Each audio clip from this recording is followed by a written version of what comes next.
Hi, I'm Constable Arjinder Gill from the Toronto Police Service. Your home is your safe space. Offenders are constantly looking for homes that are easy to break into with minimal safety and security features. Whether you're at home or on vacation, here are some tips to keep your home safe. Come with me. If you're on vacation, make sure you have a friend or a neighbor to come pick up the mail. An overstuffed mailbox may make it look like nobody's home. And make sure you put a stop to any newspaper or package deliveries. If you can, add a security system or a camera. Even a camera doorbell is a good deterrent against offenders. Consider adding more lighting to your home. Offenders are less likely to break in to a well-lit home. And if you're on vacation, make sure your lights are on a timer so that when night falls, your lights are on. Make sure your windows are closed and locked, and make sure there's no access to any other window on your property. Even a recycling box could be used to get up to your window. And even if you're home, keep your patio door locked. If you're going to be away from home for an extended period of time, make sure you have someone to come over and maintain your lawn. And get to know your neighbors, look after each other's property, and make sure you keep an eye out for any unusual behavior. Use these tips to keep your home safe. I need to know, what are y'all bringing with you on a run so that you feel safe? At minimum, pepper gel. Super lightweight, stays in your hand, flip-top safety. That's the old one, this is the new one. It lights up in an LED. Perfect if you're running in low light. A personal alarm can be heard 3 football fields away. That way if you're incapacitated and can't yell out, you can set that thing off. Bone conduction headphones.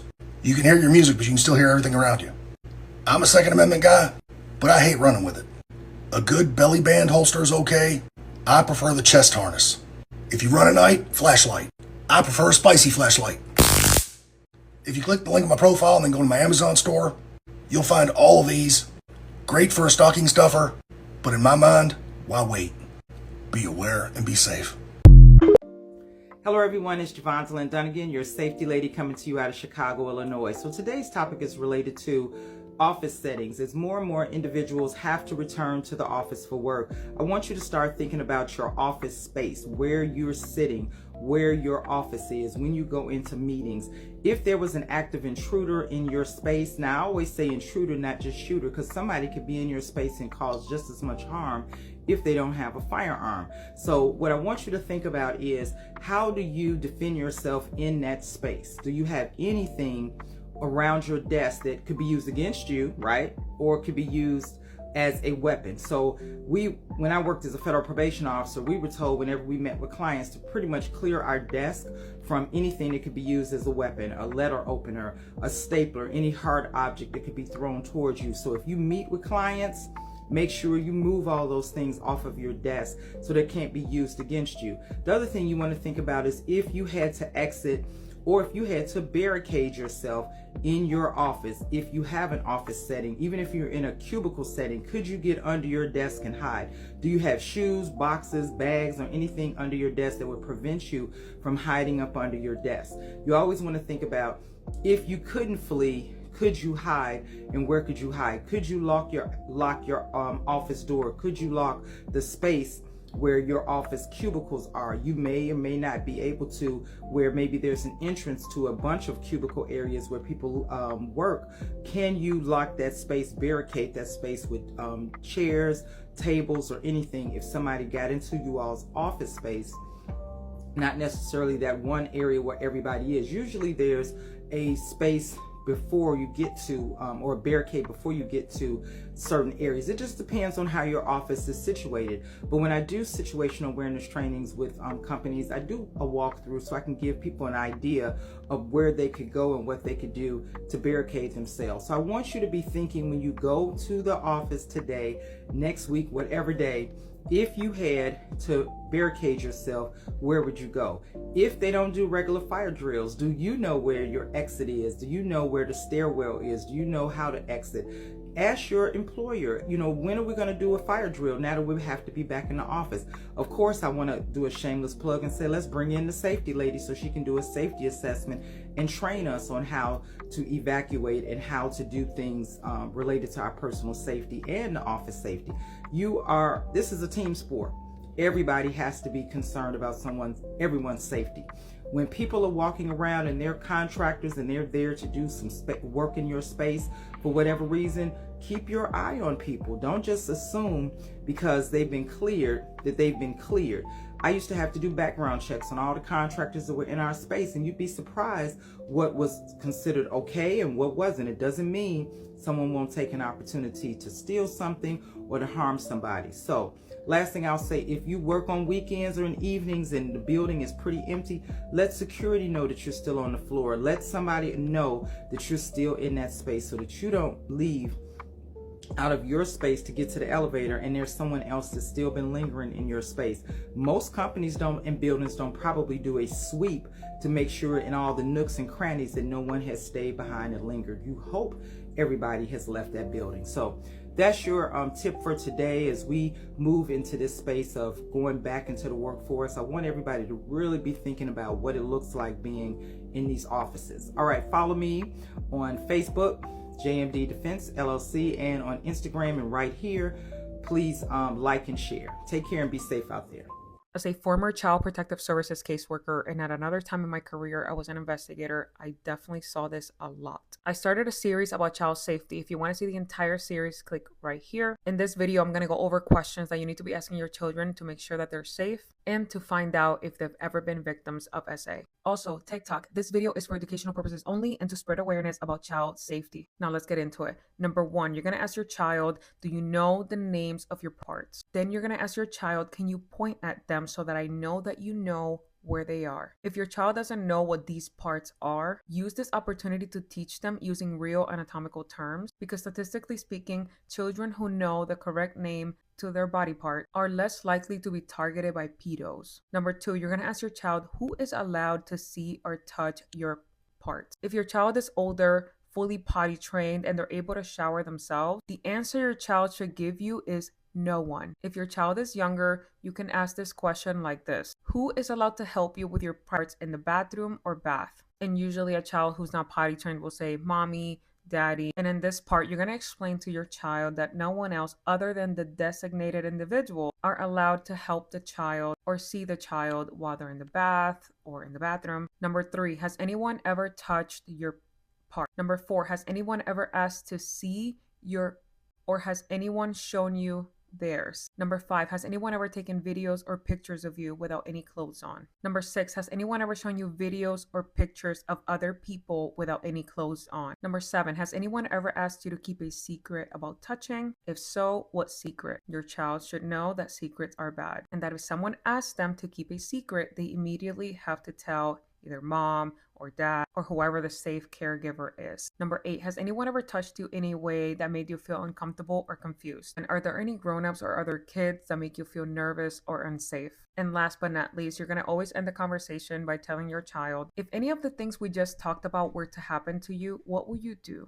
Who will you tell? You want to ask this question because you want to gauge where your child is at. And if they give you an answer like, I would not tell anyone, or I don't know, you can say something like, always tell a teacher if this happens at school, or always tell mom, always tell dad, always tell a trusted adult right away. I'm not going to be mad at you. When you're asking these questions, you don't want the child to feel interrogated or pressured. You need to have patience, let your child talk, and ensure that you are not asking leading questions. All of the questions that I gave you are open-ended questions, which allow your child to speak freely. I'm going to end with this. If after asking these questions, your child discloses that they were a victim of SA, the next thing you're going to do immediately is contact law enforcement, specifically the non-emergency line. And depending on the type of allegation or outcry, they're going to either assign you a detective who is going to reach out to you within 24 or 48 hours, or they're going to contact CPS. But you're not going to wait for them to contact CPS. You're going to contact CPS right after contacting law enforcement. You can call the National Child Abuse Hotline, which is 1-800-422-4453. And I hope and pray that this never happens to you or your child. Let me know if you have any questions in the comments.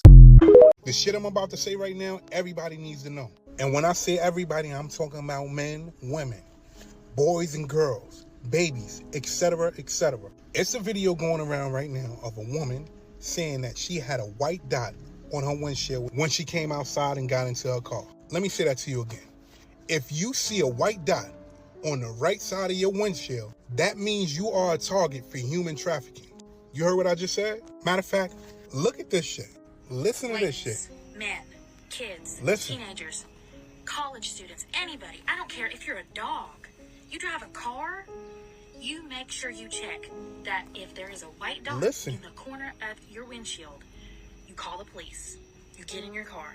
You lock the doors. This shit is crazy. I just found out that means you were targeted for human trafficking. So this lady previously had a video where she was talking about human trafficking, and someone in her comments said this is a sign, basically saying that a white dot, right side, windshield, that's a sign that you're marked for human trafficking. And she also said that's not the only time that she was marked. She said another sign is if someone leaves a quarter on your car.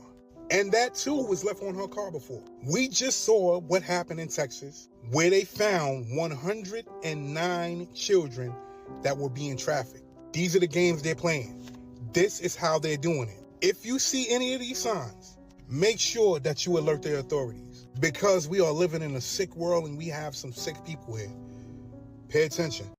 If you are female, listen to me closely. This could save your life. Past couple of weeks, there has been an alarming increase at the rate with which women have been kidnapped, abducted, or disappeared. Attempted kidnappings have skyrocketed. The people responsible for these kidnappings, they're using an older method, but in a different, new way to trap their victims, who are almost exclusively female. Scariest thing about this is that it's happening in very public places. In fact, the more public that it is, the more likely it seems that it will happen. Walmarts, grocery stores, mall parking lots, happening in the store, not necessarily in the parking lot anymore. Right in the store, among the employees and customers, you will be approached by someone. The interaction will seem very benign,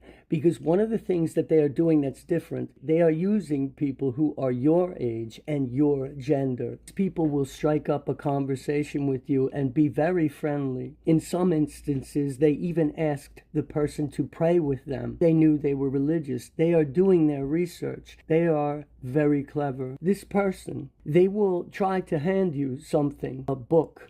Or, for instance, in New York City, they're using Post-it notes. They're asking for directions and handing you a Post-it note so you can read the directions that they are looking for. In any regard, they're handing you some sort of object. These objects that they try to hand you, they are laced. They have a drug on the surface of the object. This drug is absorbed by your skin. It is designed to make you very drowsy and easy to take, kidnap. Once you touch this object, they will go call or text whoever is waiting by your car. Most people panic when they start feeling unusually drowsy. They don't know what's going on, and they'll try to get to their car to get home. Do not touch an object that a stranger tries to hand you, no matter how nice they seem, no matter how comforting they seem, no matter how genuine they seem. If they're your age, your gender, you have things in common, it doesn't matter. If you do happen to touch an object like this, all of a sudden feel unusually drowsy, quickly get to the most public place that you can, to the most people that you can, and ask for help immediately. Such an increase in the occurrences of this happening. So many girls, females, women have gone missing. It's unreal. Just in the Washington area alone, it's over 300. Now, more than ever, you need to pay attention to your surroundings. Be wary of who is around you and what they're doing. And don't, under any circumstances, touch an object that a stranger offers you. If this even saves one life, be safe. So there's the front door. There's people everywhere. This video's not doing it justice. Trust me, there are a couple hundred people in here. If a bad guy came in that front door and started doing you know what, pow pow, that's a problem, right? Can't run in there. It's a dead end. People crowded. People can be screaming and going crazy. What do we have over there? That's right. The back door. That sign says not an exit, but I bet it is. And in a dire emergency, we've got to be able to think outside the box. Again, we're not going to be paranoid, and we're not going to be weird, and we're not going to overthink it. So if all these people are screaming and running in circles and trying to get out the front door, that's not going to happen. So we have got to be self-aware and calm. There's one option, there's a second option. Get it? Again, a little weird making a video of yourself in a store, but look, it's a lot of people. Something jumps off, it's going to be bad, and it's going to be bad quick. Think condition yellow, not condition white, not condition black, condition yellow, until we have to go to orange, and then if we're in orange, by God, we're moving. Did you know that taking a simple selfie could land you in jail? Yes, you heard right. Here's where not to snap that picture. Airports and customs areas. Filming or photographing customs officers, immigration desks, or security checkpoints is illegal in many countries. You're risking serious fines or even arrest. 2. Military bases and government buildings you may want. No matter how cool it looks, avoid taking pictures of military zones, police stations, or embassies. Some places consider this a national security threat. The border crossings. Crossing from one country to another. Be careful. Taking photos of border posts or guards can get you detained for spying. 4. Religious sites. Some countries. Not everywhere, but in some regions, photographing certain temples, mosques, or sacred areas without permission is deeply disrespectful and can lead to police action. 5.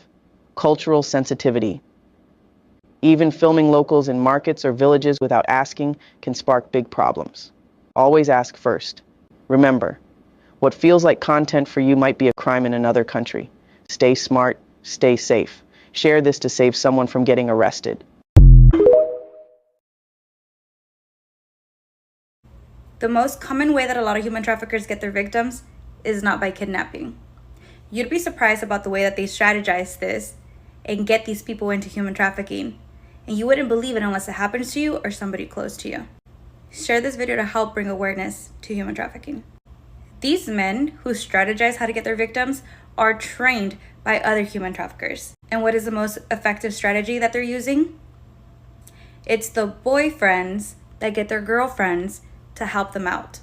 See, these men already know what women to pick. They go generally after teenagers or women that show signs that they're desperate for a boyfriend. See, they'll swindle you and love bomb you and make you feel like they can't live without you to get you to fall in love with them. And then guess what? As women, we're known to do anything for a man. So then they come up short on money and they need help. And they're stressed out because they can't figure out how to come up on this money for rent, for food, for whatever it is. And you don't have the money for them. You as the girlfriend don't have the money for them because you don't have a job. If you're a teenager, your parents don't give you enough money. So then what do? They ask you for this just one time. Babe, just one time. Just one time. It's gonna help me out. It's gonna help us out. And you fall for it. And you do it one time. And one time turns into 2 times, 3 times, 1 year of doing it nonstop, 4 years of doing it nonstop, and now you're stuck. And you don't know how to get out of it. But your boyfriend loves you and he's proud of you, and you don't realize that your boyfriend's actually your pimp. Now, this isn't always the case when it comes to human trafficking, but this is a very well-used strategy that a lot of these human traffickers use. I shared a story from this beautiful woman named Michelle, who was a victim of human trafficking. She talks about how she got into it and how she was dragged into it and how she's heard thousands of women get pulled in by the same way. Now, you might be watching this video and laughing and thinking that this is the most dumbest thing you've ever heard, but it happens and it's very common. Mothers, fathers, talk to your daughters. Let them know that no man that loves them will ever use their body to get money. A man will provide no matter how he does it, he'll figure a way. And it doesn't just have to be sex work. It can be explicit photos, explicit videos, anything that has to do with your body being shown. Because are they making money off of you? If you already upload something to YouTube that exposes an address or an email or something else that you want to hide, YouTube also has a built-in blur feature inside of the editor that is available for any video that you upload to YouTube. If you are someone that does record your screen, I'll put a link to Camtasia down in the description so you can see what that's all about. Next, never click on a link from your email. Now, some people are like, yeah, duh. Other people are like, huh, why? So when it comes to the links that are in your email, there's a lot of scamming going on right now where people are reaching out under the impression that they are a brand. Did you know police officers use tricks to incriminate you? Here's how they can gather evidence without you realizing it. Do you know how fast you were going? This is not an innocent question. It's bait for evidence. If you answer, you just admitted that you were speeding. The best response is, well, officer, how fast do you think I was going? 2, can I ask you a few quick questions? This is just a trick to get you to talk without realizing you're really being interrogated. The absolute best response is, am I being detained or am I free to go? Don't fall for this friendly chat trap. 3, where are you coming from? Seems harmless, but they're looking for inconsistencies. The less you say, the better. As I said before, the best response is, I'm coming from that way and I'm going that way. No details, no ammunition for the cops. 4, you don't mind if I look into your car, right? This is meant to pressure you into saying yes.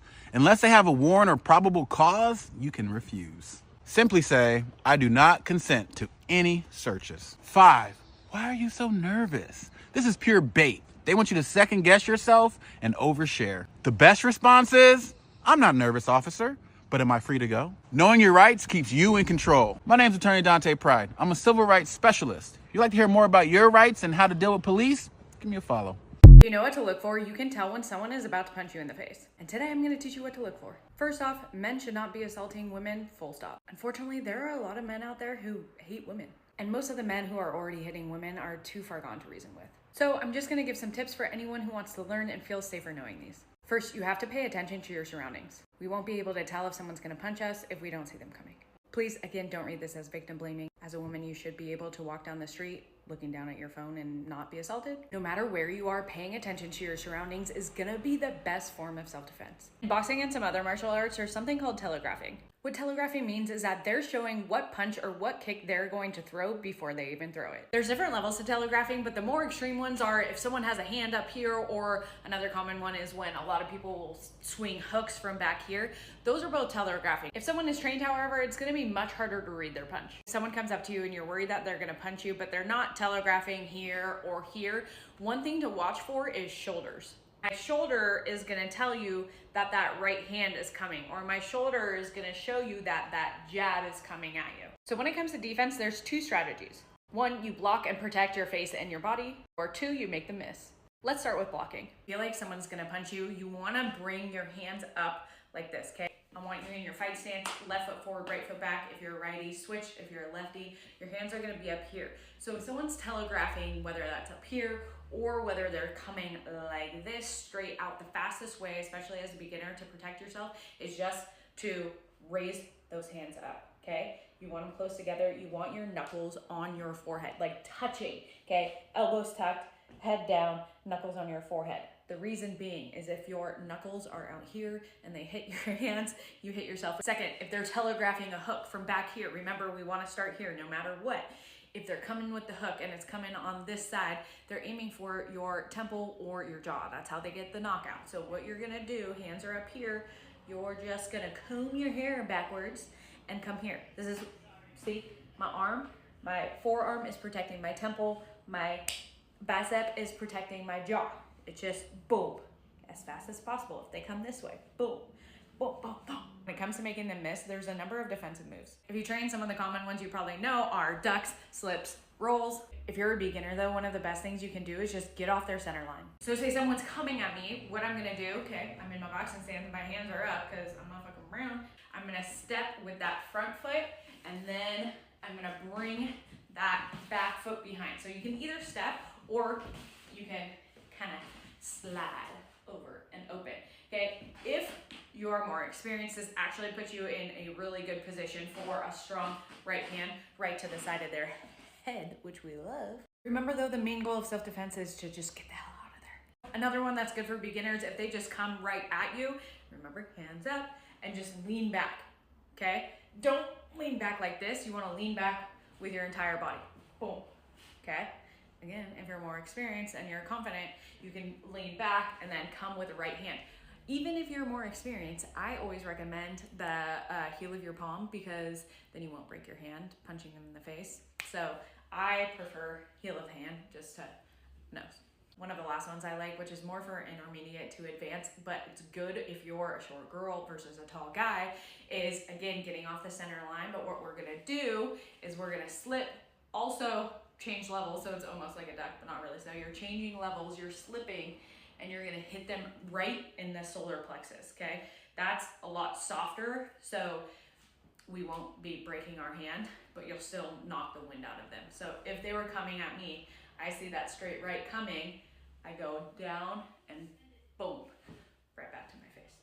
And then probably just run the hell out of there. Even if you train, I highly recommend having self-defense tools.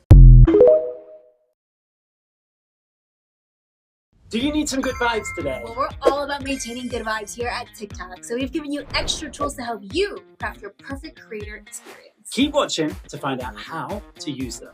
Hey, I'm Danielle. And I'm Greg. We want TikTok to be a space where people can freely express their creativity and ideas, but we realize that while certain words are harmless to some, others can find them hurtful. You can use the filtering comments tool to create a list of keywords you want blocked from the comments on your videos. Any comment containing a word from your list will be immediately removed from your videos and won't be visible to you or anyone else. Just go to settings and privacy and tap privacy, then comments. Select filter words, then input any word you don't want to see and tap done. Just like that, all those words disappear. Connecting with other creators can be a fun part of your TikTok experience, but we get that it's not always wanted. You don't have a choice on who can or can't duet and stitch your video, but you can choose to turn the duet and stitch option off for each video or all your videos. Just go to settings and privacy again and tap privacy, then scroll down for the duet and or stitch option. If you're not looking to post your videos for the world to see just yet, that's okay. When you post a video with a public account, you can choose to post to everyone, just followers that follow you back, or only you. Already posted your content but got a few not so nice reactions? You can adjust your privacy settings after you post by tapping this icon on the bottom right of your video and clicking privacy settings. From here, you can choose whether or not to allow comments and who can watch your video. Your community should be your safe space. That's why we give you the option to remove or block any user. Blocked users won't be able to view your videos or interact with you through direct messages, comments, follows, or likes. To block a user, go to the user's profile and tap the forward icon. Select block and follow the steps. You can help us keep TikTok safe too. We encourage you to report user behavior that violates our community guidelines. You can send any video, account, direct message, or comment you believe goes against our guidelines, and our trust and safety team will review your report. To report a user, go to the user's profile and tap forward, then select report and follow the instructions provided. Let's all do our part in making TikTok enjoyable and fun for everyone. Keep up the positivity and keep creating. Don't forget to follow the Creator Academy, like this post, and share what you learned today. If you're worried about the bad guys getting access into your home, if you don't fully trust your neighborhood, and you want to take action now to try to reinforce doors and windows, or have a plan, I'm going to give you a couple of ideas, a couple things to know. None of this works if people are truly determined. Locks are going to fail, and it's going to come down to who's ready for the encounter and how lethal are your tools. But these tips do allow for an added measure of protection in your home. Solid core doors, deadbolt locks, and other door securing mechanisms. Security bars over the doors and windows at ground level, reinforcing your door frames with metal plates, security film on the windows, motion activated lights, window locks and pins, hurricane shutters, security system, security cameras, and if you're really serious, a panic room. Okay, now add your ideas in the comments. Ladies, if a predator targets you, it's for one of two reasons. They want you or they want something that you have. If they're going after your car, money, jewelry, just give it to them. Nothing material is worth your life. Now, if they're going after you, all the rules change. What predators want is to carry out their plans nearly invisible and in quiet. So they're gonna tell you that they're not gonna harm you if you go with them. That is not the way to go. Going to a secondary location, your chances of survival plummet. So what you need to do is fight where you are. Kick, scream, run away if you can. Go after his eyes, his throat, his groin. Just get away from him. Usually we scream fire to attract other people's attention. This what happened to me. A guy with a knife tried to attack me. He wanted to take me to an alleyway. Luckily, my instinct was to fight immediately, so I kicked, screamed, scratched, and I managed to run away.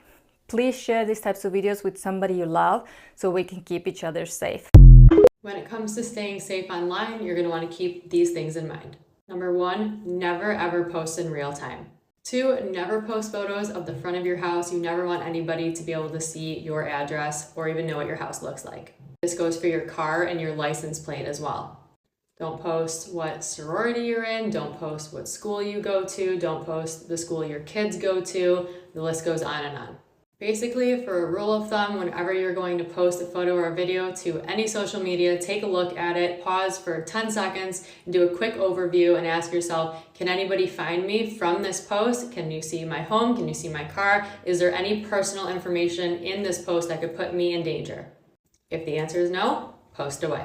When it comes to online dating, never just go meet somebody that you met off the internet. Do your homework, make sure this person checks out, and if you do go meet them, make sure you don't go alone and make sure that other people know you're meeting this person, where you're meeting this person, and give them this person's name. And if you have no choice but to go alone, if it's a first date, then meet at a crowded restaurant or bar. And last tip, and this is just because I saw this happen to a pretty big influencer, never ever post that your house is vacant or that you're home alone. This specific influencer posted that she was on vacation, and while she was on vacation, her entire house was robbed. It's a scary world we live in. So many people share so much of their life on social media, so just when you share, make sure that you're doing it strategically. I hope these tips help you guys out. I have a degree in criminology and psychology, and I share daily safety tips, so make sure to give me a follow. As always, stay safe out there. Hey guys, I just wanted to go over a few safety features that we have in an RAL home. You're inside my home, Eden Estates, right now. So something that you'll find in my rooms is 3 different safety features for the resident themselves. First, every resident wears a call button, so this would just be around their neck.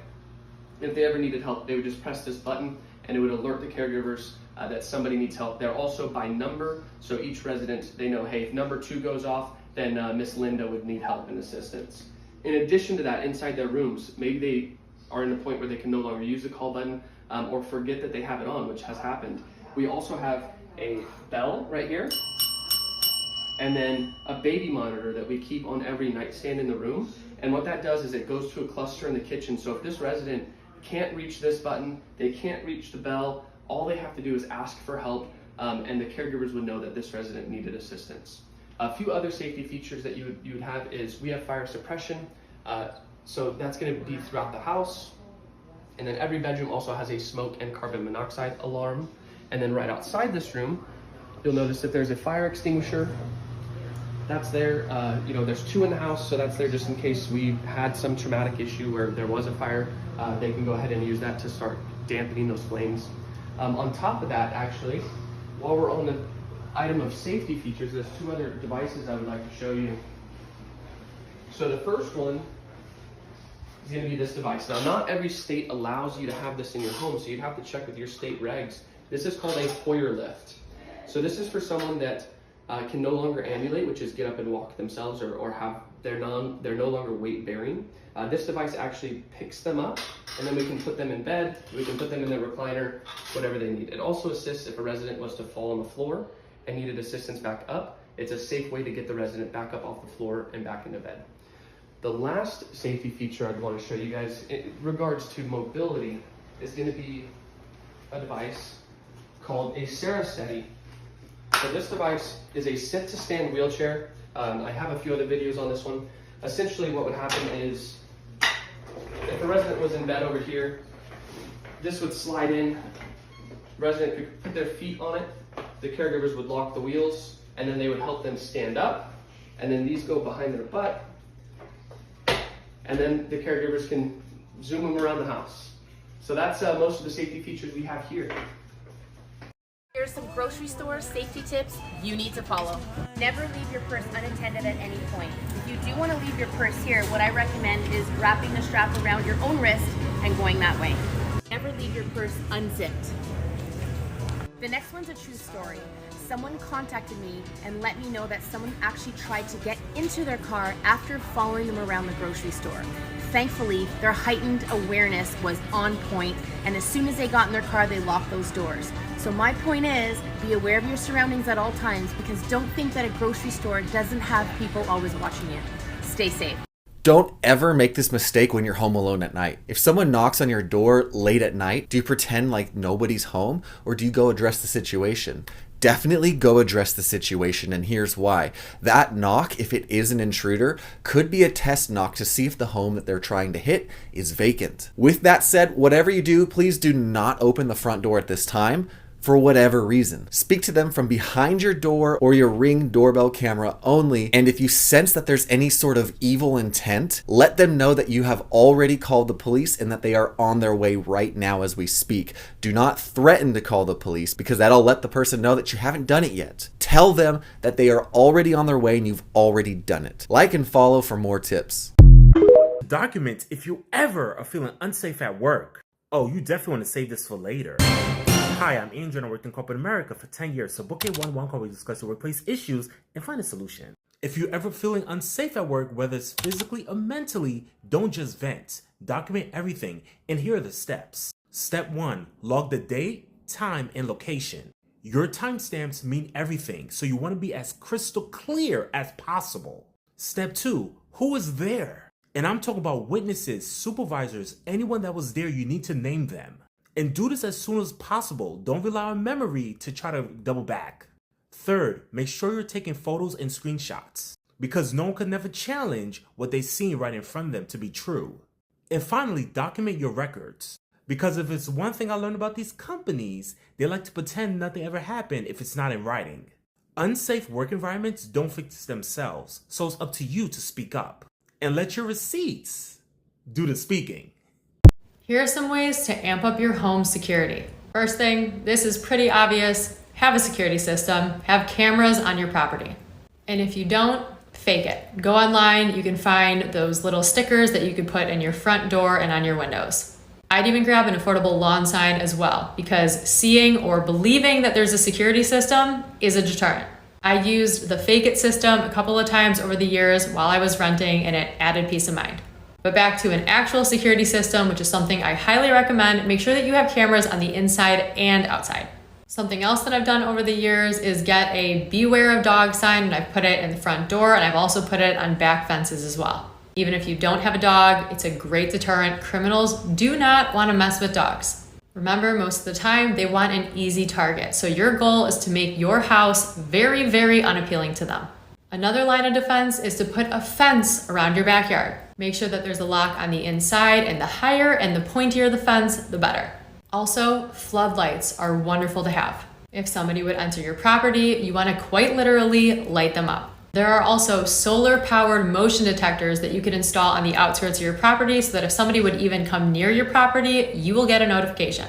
This serves as a wonderful warning signal and will give you some time to see what's going on before anybody gets too close to your actual house. Also, have sensors on all windows and doors. Getting creative and thinking more outside the box, you can use landscaping as a deterrent. The pricklier the bush, the better. Lastly, never leave packages or mail sitting out for days on end. If a criminal is doing some surveillance of the area, packages that have been sitting out for a while is a great indicator that that house is vacant. So if you're going out of town, be sure to talk to a neighbor and have them grab your packages. And one last thing, I love this trick, grab smart plugs for your home. You want these for random lamps and lights throughout your home so you can set them on timers. Not a bad idea to have random lights turning on and off throughout your house at random intervals to always make it look like somebody's there. If you want to add any of your tips, leave them in the comment section below. I have a degree in criminology and psychology, and I share daily safety tips. Be sure to give me a follow, and as always, stay safe out there. Ladies, listen up. If you're ever in an unsafe situation at a bar, if you're ever with a man or with whoever that you don't feel safe with, you actually feel like that you are in danger for your life, order an angel shot from the bartender may ask you how you want it. If you don't know, tell the bartender to Google it. If you order the angel shot straight, it means you need an escort to your car. If you order the angel shot with ice, it means that you need an Uber or a Lyft ride home. If you order the angel shot with a twist or with lemon or lime, it means you need them to call the police. They will understand. If you can't remember all that, that's fine. Just in general, order the angel shot.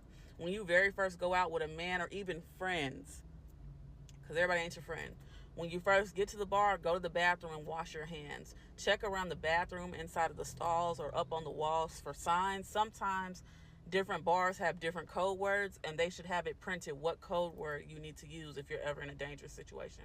Stay safe. Make sure that you cover up license plates or that you blur out license plates. Make sure that you blur out house numbers. If you're walking down the street and you see mailboxes, make sure you blur out, some of those numbers. If you have street names or street signs in the background, make sure that you blur those out. Also be mindful of stickers on your car that say where you work, or bumper stickers on your car that say where your kids go to school if you're a parent. You want to make sure that you don't show stickers on your windshield that are parking permits for where you work or maybe the complex that you live in. The same thing flies for wearing t-shirts that have company logos on them or any information about a company or a school or anything like that. Now, I know some of this might sound a little bit overboard, but if you are somebody that is concerned about those types of things, or at least mindful about those types of things, then you just want to make sure that you are applying that to what it is that you're doing on YouTube as well.